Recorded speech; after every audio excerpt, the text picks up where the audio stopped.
陰キャ男子の兄とドライな妹。義妹生活。昨日さ、久しぶりにだるまさんが転んだで遊んだんだ。へえ、ずいぶん唐突だね。高校生になるとかえって子供の遊びで全力出したくなるでしょ。確かに楽しかった。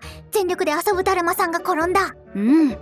ただ見てた人たちから癖が強いって指摘されたんだけど、ピンとこなくてさ、どこがどう癖が強いか指摘してくれない？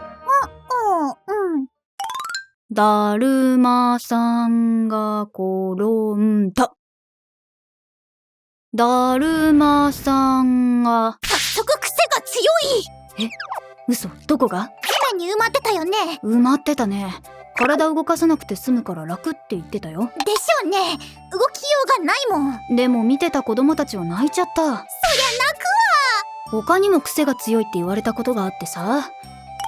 だるまさんが転んだ。宙に浮いてる。浮いてたね。しかも微動だにしないの感心しちゃった。物理法則どうなってんの？高校生は本気出せば物理法則なんてねじ曲げられるんだって。異能バトルの世界観。実はもう一個癖が強いって言われたのがあってさ。だるまさんが転んだ。